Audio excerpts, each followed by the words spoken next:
Memilih mesin V4 bukan sekedar mencari power yang lebih, tapi sebetulnya ini berhubungan dengan regulasi 2027 yang kalau kata ordalnya sih, waktu di race-nya ditikung sama Marc Marquez pakai GP23 di saat-saat terakhir. Aduh.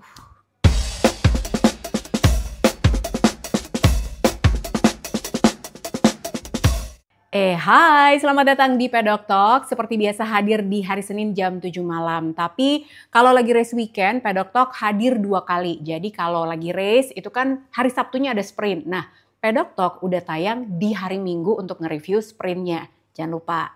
Terus hari Minggunya ada race. Nah, Pedok Talk tayang di hari Senin jam 7 malam untuk nge-review race-nya. Jadi 2 kali tuh. Kalau kalian pengen dapetin konten yang lebih banyak lagi, lebih detail lagi, ada membership juga untuk Pedok Talk. Jadi kalian bisa klik link yang ada di deskripsi video ini. Tayangannya nih, kontennya nih akan lebih banyak lagi. Jadi aku udah naikin konten dari hari Sabtu yang membahas tentang apa yang terjadi di hari Kamis, karena itu media day biasanya banyak berita-berita yang bertebaran.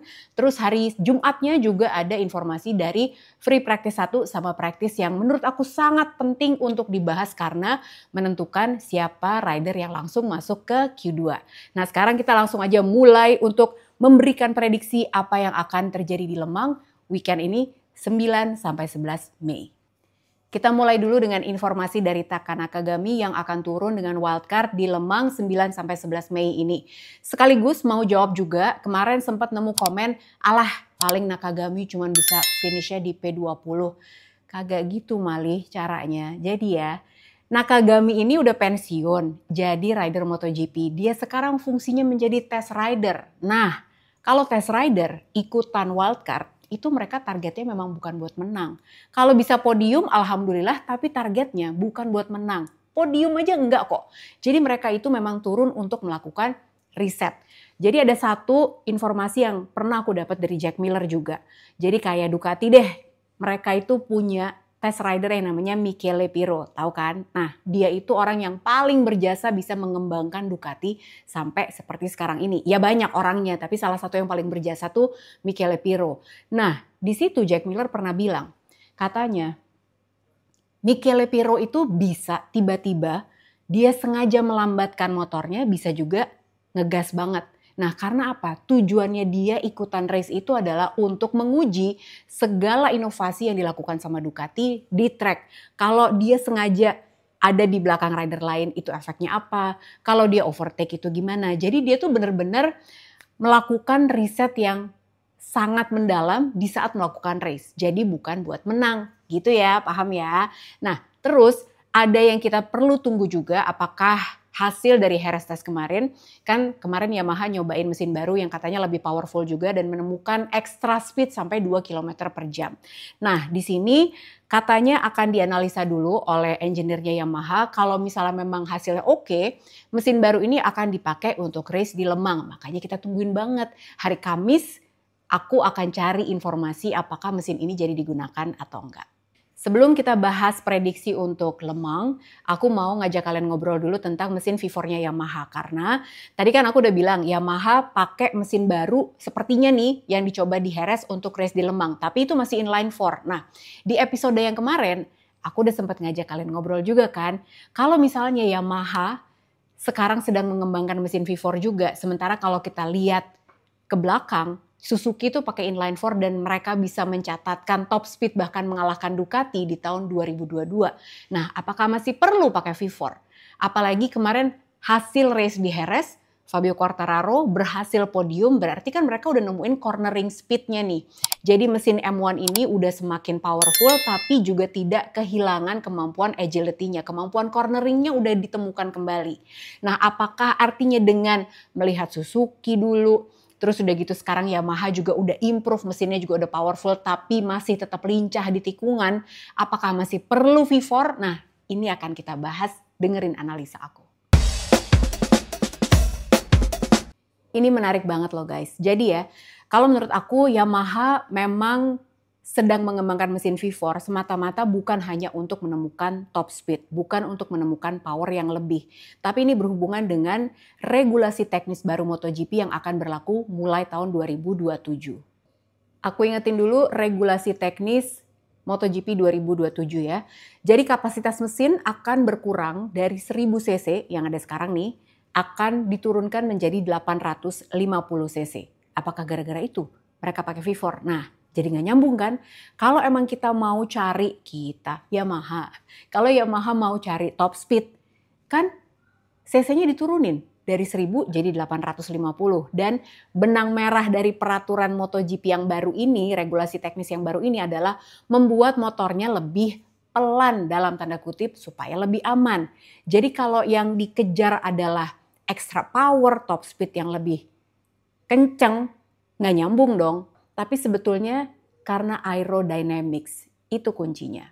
Jadi di regulasi teknis MotoGP 2027, selain cc-nya diturunkan, yang paling krusial dan kalau menurut aku inilah yang membuat Yamaha mengejar untuk pakai mesin V4. Bahkan Fabio Quartararo sempat bilang kan, ya pokoknya in the future itu memang harus V4 bukan inline-4. Karena ada peraturan pembatasan aerodynamics. Nah ini penting banget, kalian lihat ya. Jadi aerodynamics itu bener-bener dikurangin banget dan dikecilin banget. Seperti yang kalian bisa lihat, ini memang ukurannya udah pasti ya, udah exact.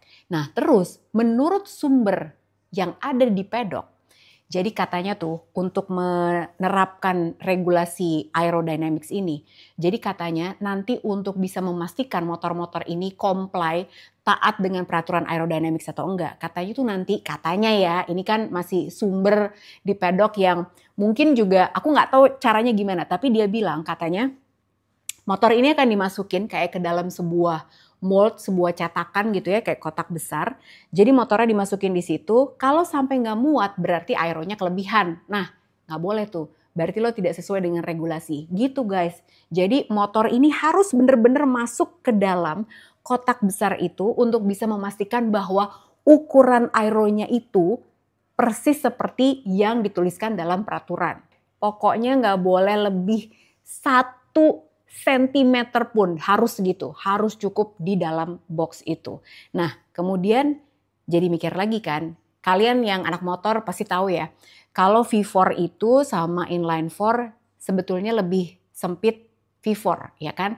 Nah kalau misalnya katanya engineer-engineer yang ada di pedok, mereka itu bilang sebetulnya konfigurasi mesin V4 yang lebih sempit dibanding inline-4 ini akan bisa lebih mengakomodir regulasi baru yang akan diterapkan tahun 2027. Lebih sempit komponen inti dari motor, artinya akan lebih banyak ruang untuk bisa bermain dengan aerodynamics. Terus kalau dilihat-lihat lagi, V4 ini sebetulnya lebih cocok kalau kita lihat perkembangan teknologi di MotoGP. Jadi kalau sekarang tuh diperhatiin motor-motor MotoGP kan emang lebih panjang gitu ya. Jadi sasisnya juga lebih panjang dan dengan V4 ini memungkinkan juga katanya distribusi torque ini menjadi lebih optimal dibandingkan dengan inline-4 yang banyak ketidakseimbangannya kalau dibandingkan dengan V4. Jadi kesimpulan yang paling mudahnya nih teman-teman, Yamaha bukan mencari top speed dengan beralih ke V4. Tapi Yamaha memang harus mencari konfigurasi mesin yang bukan lebih powerful tapi harus bisa ikut dan bisa beradaptasi dengan teknologi dan juga regulasi MotoGP terutama yang akan berlaku di tahun 2027 nanti.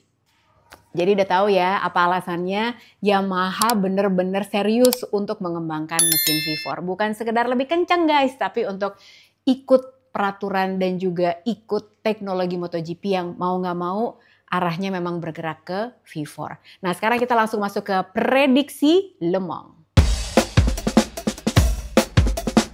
Sirkuit Le Mans ini adalah sirkuit yang legendaris banget. Salah satunya race yang sangat terkenal adalah race 24 jam. Pernah nonton nggak? Itu seru banget loh. Terutama kalau lagi jam 3 pagi gitu ya. Jam 2, jam 3 pagi. Karena biasanya kita akan disuguhkan tayangan pas mekanik-mekaniknya lagi gantian tidur di box. Wah itu seru banget karena lucu-lucu banget sih. Karena saling godain, mekanik yang satu godain mekanik yang lain yang lagi tidur. Nah itu seru, kadang-kadang kalian harus menyempatkan diri untuk nonton Le Mans 24 Hours. Pernah ada kejadian juga di Le Mans, sebuah kecelakaan yang melibatkan Alberto Puig di tahun 95. Jadi gara-gara kecelakaan itu yang lumayan parah dan serius juga. Nah Jadi Lemang itu dievaluasi, baru ada race MotoGP lagi di tahun 2000. Jadi mulai dari tahun 95 sampai 2000 absen untuk melakukan evaluasi supaya kejadian ini tidak terulang lagi. Jadi faktor keamanannya itu sangat dievaluasi gara-gara kejadian ini. Lemang ini termasuk karakteristik sirkuit yang stop and go, jadi sangat menuntut late braking, terus banyak akselerasi yang keras juga di sana, dan yang paling penting adalah di sini rear end traction. Nah, jadi yang punya chatter tuh bisa deg-degan tuh kalau race di Lemang weekend ini. Panjang sirkuit ini adalah 4,19 km, lebarnya 13 meter. Longest straight-nya adalah 674 meter, punya 9 tikungan ke kanan dan 5 tikungan ke kiri. Rider yang paling banyak menang di sini adalah Jorge Lorenzo, ada 5 kemenangan. Pole yang paling banyak adalah Marc Marquez, ada 4 kali pole position. Top speednya di tahun 2023 dicatatkan oleh Brad Binder dengan kecepatan 325,8 km per jam. Dan hard braking zones-nya ada di tikungan 8, 9, dan 10. Jadi ini titik pengereman yang paling berat buat motornya. Sementara kalau pengen melakukan overtake, nah di sini banyak banget nih. Jadi overtake hotspots-nya ada di tikungan 2, 3, 4, 8, 9, 11, 13, dan 14. Nah, di sini aku ingat banget tahun lalu Pecco Bagnaia ditikung sama Marc Marquez itu di final sektor. Aduh, itu sayang banget deh. Kan Pecco udah fight banget tuh sama Jorge Martin kan, dan Jorge Martin juga tampil bagus banget. Nah, tapi Marc Marquez tiba-tiba yang pakai GP23, dia di final sektor udah mau finish. Itu Pecco Bagnaia di overtake. Kalau nggak salah di tikungan. Ya itulah kayaknya kalau nggak 11, 13, 14 pokoknya. 11. Nah akhirnya Pecco harus puas di posisi ketiga. Nah ini adalah podiumnya teman-teman. Jadi waktu di sprint, Martin ada di P1, Marc Marquez ada di P2, dan Maverick Viñales ada di P3. Viñales juga waktu di Aprilia tahun lalu nih di Lemang bagus banget juga. Nah Pecco waktu sprintnya DNF, sementara rider tuan rumah yang punya home race tentunya ya, Fabio Quartararo ada di P10. Kemudian untuk podium race-nya, Martin menang lagi ada di P1, di P2-nya ada Marc Marquez, dan di P3-nya Pecco Bagnaia. Sementara Fabio Quartararo yang livery-nya bagus banget tuh kemarin tahun lalu, tapi dia DNF. Sekarang prediksi aku, kalau untuk sprint aku pegang si Sprint King deh sekarang, Marc Marquez. Yang kedua aku pegang Alex Marquez, yang ketiga Fabio Quartararo. Bagnaia belum. Untuk prediksi race-nya aku pegang Marc Marquez, kedua Fabio Quartararo, yang ketiga Alex Marquez. Kenapa bukan Pecco Bagnaia? Soalnya Pecco Bagnaia tuh aku nggak tahu ya. Dia tuh kemarin bilang katanya sudah menemukan 2 hal yang bisa membuat dia kompetitif dan lebih percaya diri sama front end-nya. Tapi dia nggak bilang 2 hal itu apa. Dan selama aku belum melihat dia nyaman sama front end-nya GP25, aku belum bisa yakin dia bisa mengalahkan Alex Marquez, apalagi Marc Marquez. Nah, jadi sebetulnya prediksi ini bisa berubah ya, disclaimer, kalau nanti aku udah lihat performanya Pecco di hari Jumat, terutama di sesi praktis. Silakan dicatat teman-teman, ini adalah jadwal sprintnya. Jadi sprintnya adalah hari Sabtu, tanggal 10 Mei 2025, jam 8 malam waktu Indonesia Barat. Jam 8 malam waktu Indonesia Barat, ini 13 lap. Sementara untuk race-nya akan ada di hari Minggu 11 Mei 2025, jam 7 malam mulainya ya. Ini 27 lap. Jadi kalau sprintnya jam 8, hari Sabtu, hari Minggu race-nya mulai jam 7 malam, 27 lap. Oke?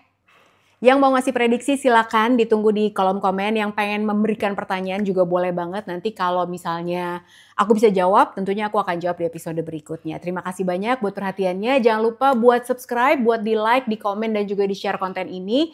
Dan jangan lupa juga kalau kalian pengen gabung jadi members bersama aku, mendapatkan konten yang lebih cepat dan lebih banyak juga, silakan gabung dengan klik link yang ada di deskripsi video ini.